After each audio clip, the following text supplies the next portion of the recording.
Ekzekutohet me breshëri plumbash një 47 vjeçar në lagjin Kiras në qytetin e Shkodrës. Ngjarja u shënua rreth orës 2:45 minuta pas mesnate, teksa viktima kthehej në banesë rreth 100 metra larg shtëpisë së tij. Viktima Çeskënik Leka, baba i 6 fëmijëve, dyshohet se është vrarë nga 2 persona, pasi kishin bërë prit pranë zonës së ish zooteknikës në lagjin Kiras. Përpasoj 47 vjeçari ka marrë disa plagë në gjymtyr dhe në trup, të cilëve nuk ka mundur të mbijetojë. Kanë qenë familjarët, ata të cilët kanë dëgjuar krismat dhe pasi kanë dalë menjëherë kanë gjetur të pajet trupin e 47 vjeçarit Leka, i cili aktualisht punonte si punëtor ndërtimi.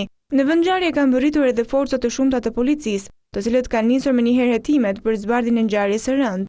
Ekzekutimi ka ndodhur pranë banesës pasi autorët kanë shfrytzuar edhe errësirën si dhe moslëvizjen e njerëzve në këtë zonë.